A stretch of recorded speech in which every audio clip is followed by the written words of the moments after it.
আবু তোহা আদনান নাম শোনেন না? সোশ্যাল মিডিয়াতে এমন ভাবে প্রচার করা হয় মনে হয় বাংলাদেশে এই হুজুর প্রথম দ্বিতীয় বিবাহ করছে, আর কেউ করে।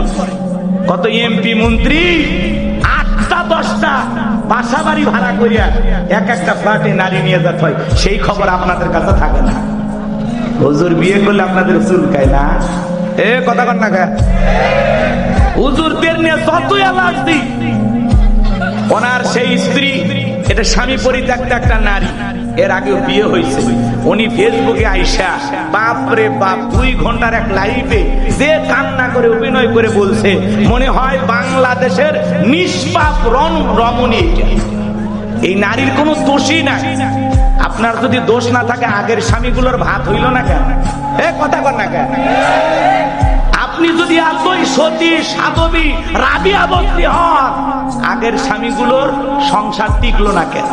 হুজুরের নরম পাইছেন, হ্যাঁ, নাকে দড়িতে ঘুরে যেতে চান। আলেমের সম্মান নষ্ট করে, স্বামীর সম্মান নষ্ট করে সোশ্যাল মিডিয়াতে স্বামীকে নিচে নামাবেন, আবার দেশবাসীর কাছে বলবেন আমি আমার সংসার ফেরত চাই। তোমার মতো নারীর সাথে সংসার করা মানে পুরো জীবনটা ধ্বংস হওয়া, কথা বলে ঠিক না? স্বামী স্ত্রী দাম্পত্য জীবনে নানান সমস্যা হবে, মন মালিন্য হবে, রাগারাগি হবে, ঝগড়াঝাটি হবে, সেটা 4 দেয়ালের ভিতরে সীমাবদ্ধ থাকবে।